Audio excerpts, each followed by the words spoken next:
শ্রেষ্ঠ ডাক্তার, বাংলাদেশের একজন নির্ভীক, মানুষের প্রতি যার সবসময় হৃদয় ঝুঁকিয়ে পড়ে, গরিব দুঃখী অসহায় মানুষের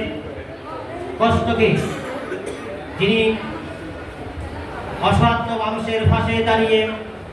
সকলের পাশে দাঁড়িয়ে যিনি বাসস্থান বাস্তবায়ন করার জন্য নিরলসভাবে কাজ করে যাচ্ছেন, সেই মানুষটি হলো আমাদের প্রিয় ভাই জননেতা জনাব আলমগীর হোসেন কামাল, যার সাথে আমার দীর্ঘ 20 বছর সম্পর্ক রয়েছে। এই দীর্ঘ 20 বছর সম্পর্কে আমি দেখেছি টেকনাফ থেকে তেঁতুলিয়া,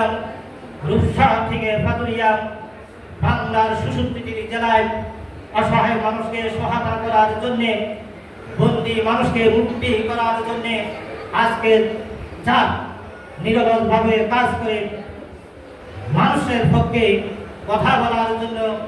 এগিয়ে যাচ্ছেন, মানুষের গৃহকে বাস্তবায়ন করার জন্য এগিয়ে যাচ্ছেন, অসহায় মানুষকে সুবিধা দেওয়ার জন্য এগিয়ে যাচ্ছেন, শোষিত বঞ্চিত মানুষের পক্ষে